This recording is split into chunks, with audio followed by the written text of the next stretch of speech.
Welcome to the What to Read Next podcast. In this podcast, your host, Gloria Me, will invite a bookish guest to share their favorite book recommendation. If you share a passion for books and always looking for your next read, then join us. Hi, Kelly. Welcome to the What to Read Next podcast.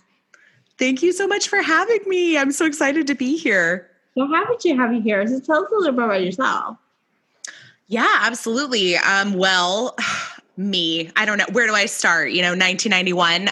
But yeah, I am a theater nerd turned writer turned bookie turned now podcaster. And I'm currently recording with you in my very disheveled apartment in St. Paul, Minnesota, which I moved into almost exactly 3 weeks ago, because why not move in the middle of a pandemic, right? So that's me in a nutshell. I feel you about the whole moving the pandemic. It's quite an adventure, so to say the least. Yeah. So let's talk about your podcast. You got Boobies and Noobies Podcast. What inspired you? Tell us about the podcast first, and what inspired you to get started?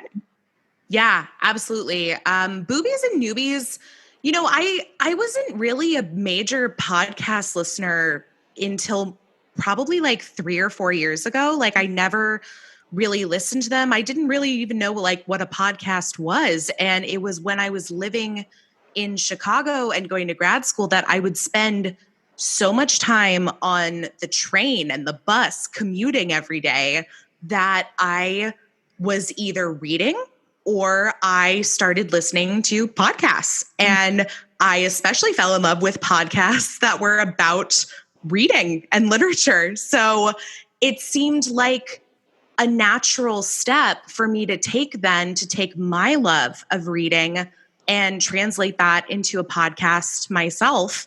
So 2-ish years ago, a little over 2 years ago at this point, I started, conceiving ideas for, I want to talk about romance novels. It has to be romance novels because that's my main interest when it comes to reading. And thought about, what did I want to do? And I decided that what I really wanted to do was to introduce people, my friends, my family, strangers even.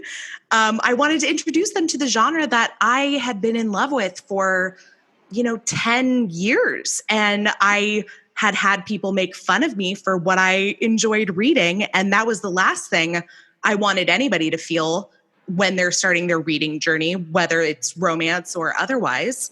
So Boobies and Noobies was born. And the whole idea behind it was to introduce newbie romance readers to their first or close to first romance novel and to read and review, see if they gave it a chance and they liked it, great. If they didn't like it, hey, you tried something new for the day. So that was the whole idea behind it. And 2 years later, we're still here. We're still reading books. I'm still finding newbie guests. And yeah, it's been a blast.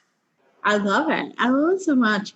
I love to talk about romance, and I love just hearing about people's romance journey. So talk to us about your romance journey. When did you get started? You mentioned it was 10 years ago. What was that first gateway drug? Yeah. I'm with you. It's something too that, in this past season, we're in the 3rd season of Boobies and Noobies. I've started asking authors in every interview I do, like, what's your romance, gateway drug? Like, I always want to know how people got into it too. And for me, I am one of the people that did not grow up as a reader. Like, I've talked to so many authors where they were longtime readers. They inhaled everything they could get their hands on. And for me, that wasn't the case. I was a theater artist. I was more of a visual learner. I've always been a visual learner. So movies and television shows and plays, that was a lot more my speed. And I think it just was that I didn't find the genre that I wanted to read until I was 18 on winter vacation from my freshman year of college. And I was in my parents' house, picked up a book my mom happened to have on a pile of already read romance novels in the garage, and just fell in love with it. And from there, it it really is a gateway drug because I became an addict like overnight. And yeah, I can still remember that first book. It was Rachel Gibson's I'm in No Mood for Love. And to this day, will always recommend that book to people because it's the book that made me fall in love with falling in love. I love this. Gosh. And so what kind of genre do you read in terms of romance? Do you read contemporary, historical, more normal? What's your go-to gateway?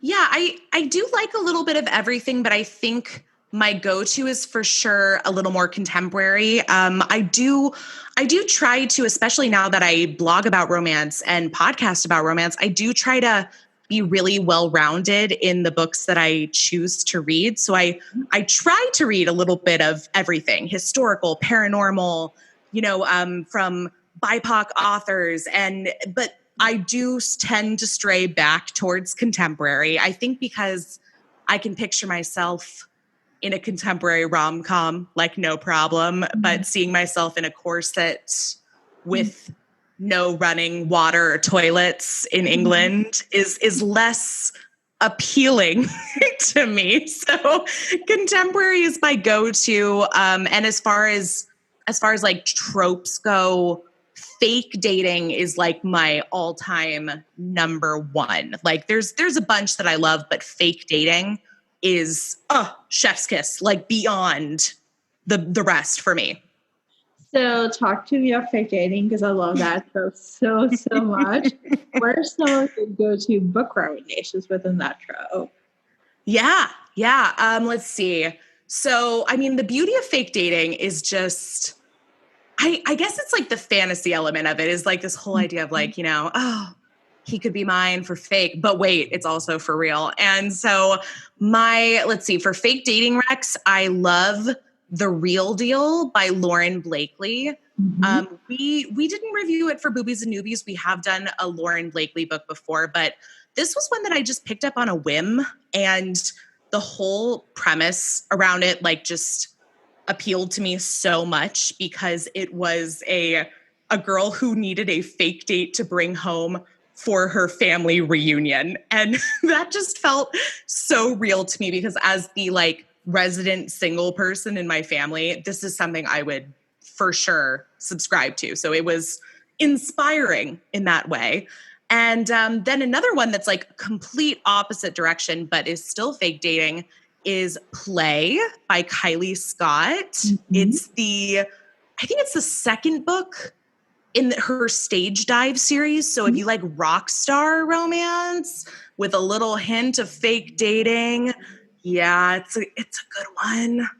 And then let's see, what's one more? Oh, The Deal by Elle Kennedy. And Elle Kennedy is one of my one-click authors. Like anything that she publishes, I immediately own it on my Kindle. So The Deal is part of her off-campus series. In fact, I think it's the first book. It's a college romance series. There's also sports. And that one actually had a lot of heart in it as well. Like I was really pleasantly surprised by, there were like some much more serious topics like underneath the surface of that one. And because it's the first book in the series and it hooked me so much, I of course went on to read the rest of the series as well as purchase them in paperback. So that's the thing is if it's the beginning of a series, because I'm one of those people that'll start at the beginning and it hooks me, that's it. I'm sold. I will buy the rest of them like hands down. I feel you. So for me, The Deal was my gateway drug. That's the book that I got into romance, which is like such an amazing book to get you into romance because like fake dating has like really neat, like they deal with like some real issues and real themes. Right. So it was just like such a classic. And I love that's a great gateway. Yeah. So and then if you like the whole idea of fake dating for a family reunion, I started, this is YA, but it comes out in November. It's called Rent a Boyfriend by Gloria Chow. I love it already. The practice of like, you got to rent, I think she's in college or she's like, it's an older YA. But she has to rent, there's a company, there's Asian, this is actually in real life, within the Asian community, there are companies where you rent a boyfriend to bring to your family.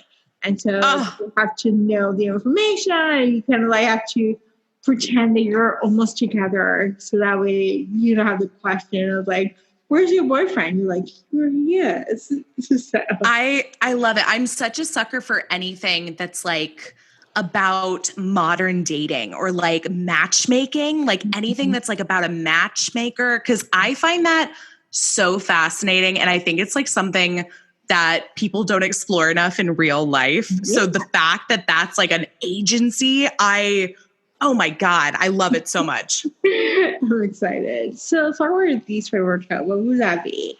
My least favorite, and I do try to give everything a chance. I do. I'm not so much a fan. Okay, this is this is going to sound so weird.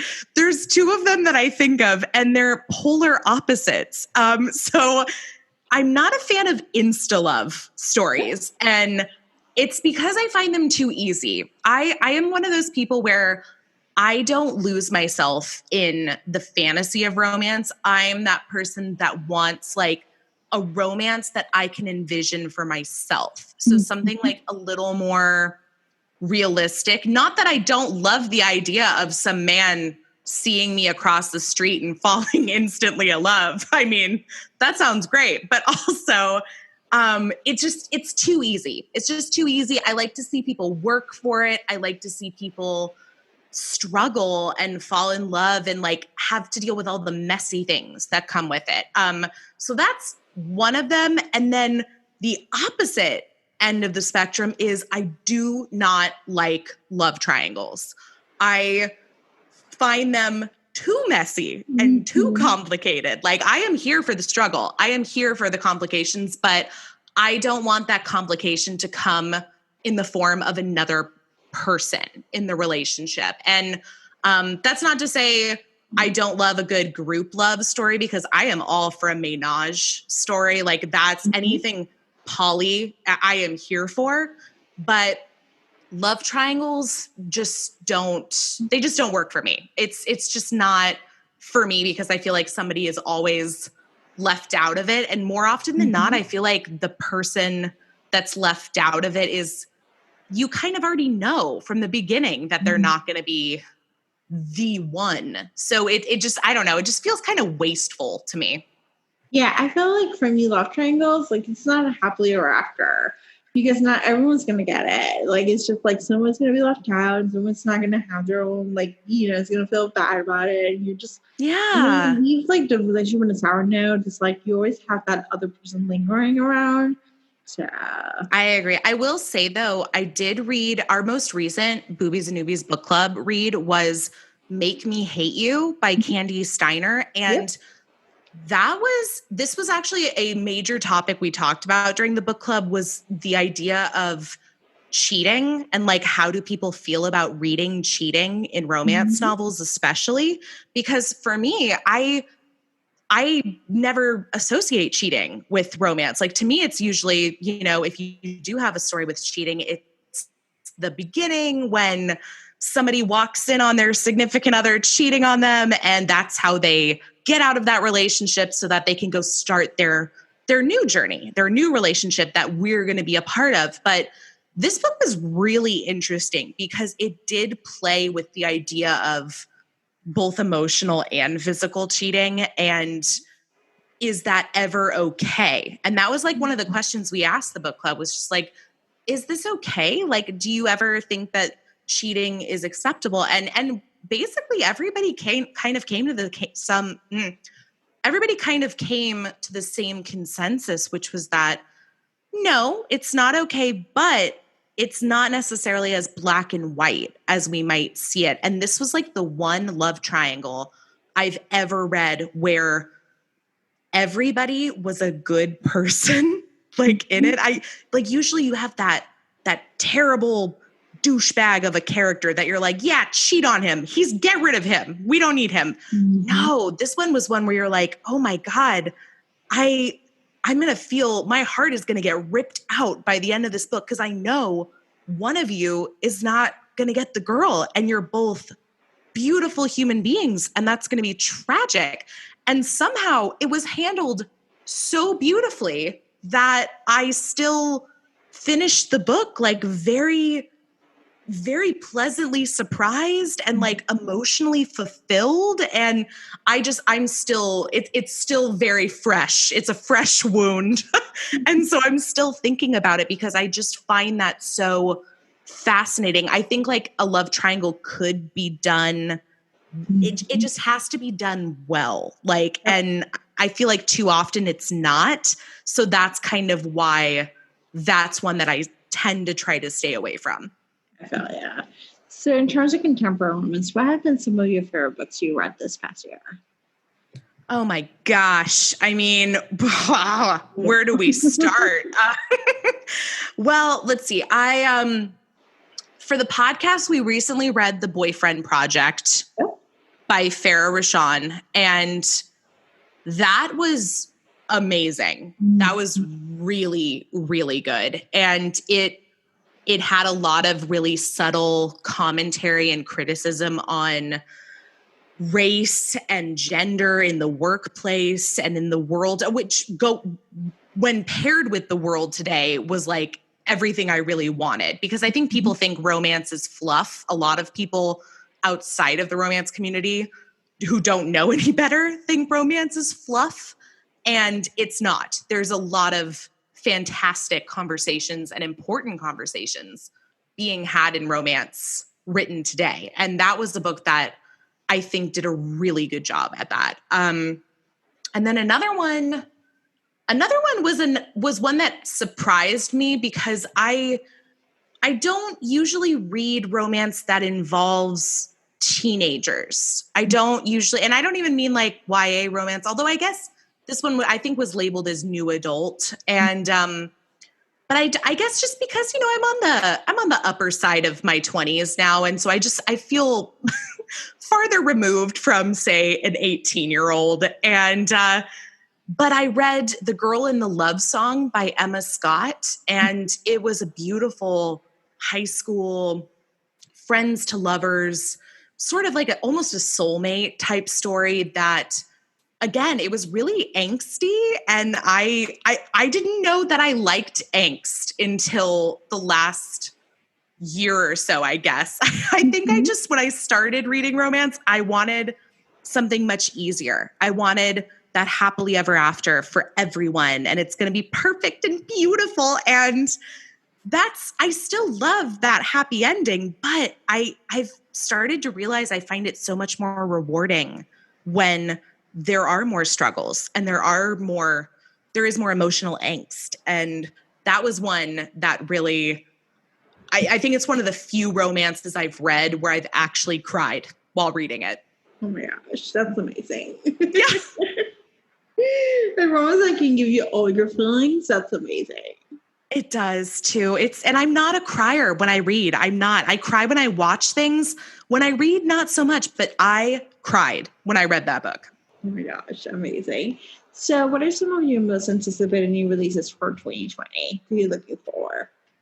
Oh yeah. Well, let me tell you, I have stocked up my NetGalley with plenty of advanced copies of books that I've got 3 that are at like the top of my list, and I haven't read any of them yet, but I am, oh God, the second that I get the chance and the time to do it, I am going to binge them start to finish. So first is The Roommate by Rosie Danan. I'm not sure. I'm terrible with names, but this book has basically been described to me as a like roommate's story where one of the roommates happens to be a porn star. Mm-hmm. And so I'm hooked. I read a romance last year that was about the porn industry. And I was just like, if you can somehow put romance into the porn industry, I am sold. So that one I've seen a lot of people talking about. That comes out in September. And then Simmer Down by Sarah Smith comes out in October. And I was such a big fan of her first book, Faker, that I am already looking forward to this one. And this one involves food trucks. I mean, what's not to love about food trucks and romance? Yeah. I know that I'm going to be hungry while reading it. So I'm going to come prepared and have like book in one hand, tacos in the other, like, you know, just in case. And then my last one is How to Fail at Flirting by Denise Williams. And that's in December. So I've got my copies. I just need to buckle down and read them. So I'm excited though. And I know that not everybody has these advanced copies. So there's so much to look forward to. Like there's so much to anticipate. And they're already talking about these books on all these lists and on Goodreads. So yeah, I'm super excited. So I read How to Fail at Flirting last week, and it was delightful. It's a little heavier, so when I warn it, there's some real topics. It's a little heavier than a rom-com, but it's delightful. So good. Well, and you know how I feel about a little darker, a little more angsty now. So I mean, that might just be what I want. I think you're gonna like it. So this is awesome. So what books are your TBR? Oh my God. I mean, what books aren't on my TBR? Yeah, we're going to talk about 3. So yeah, and you know what? I'm fairly new to the whole Goodreads thing. Like I'm somebody that like for years, if a book just caught my interest, like the cover of it on Instagram, I would just like save the picture. And that was like the bulk of me building a TBR list.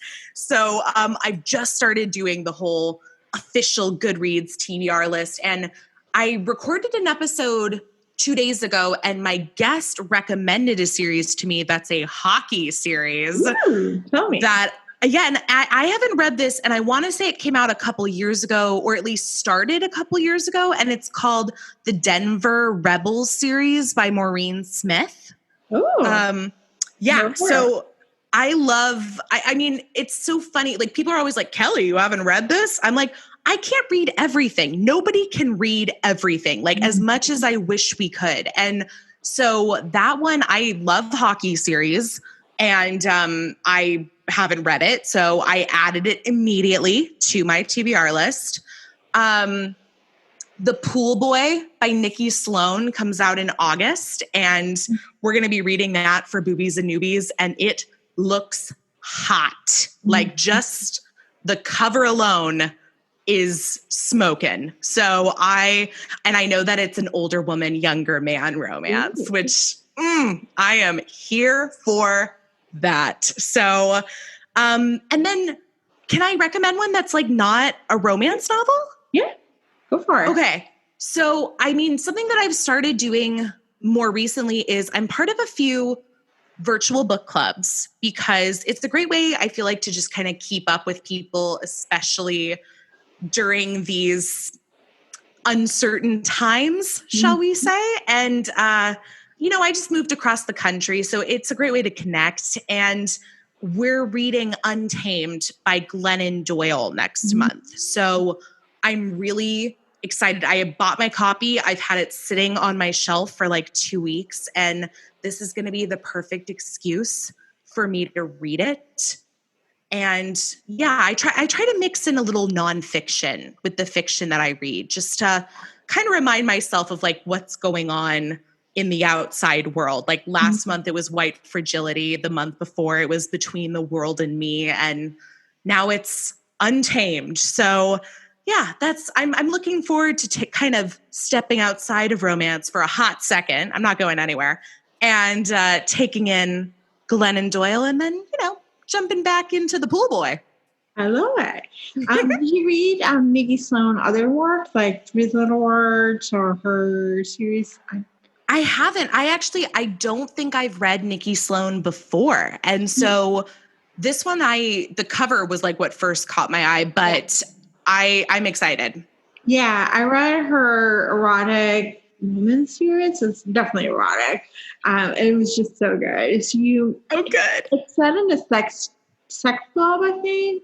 It's like they have to go through a whole process of negotiation So of course. it's the whole process, but it's really good series. So I know it's going to be hard for Nick Sloan's. But Oh, yeah. And I know that it's the second book in a series from her. So I think before I read The Pool Boy, I'm going to go back and read the first book. It's called the Nashville Neighborhood series. Okay. And I'm like, Nashville, like it's summertime. That's just like sweltering hot in my mind. So it's perfect time.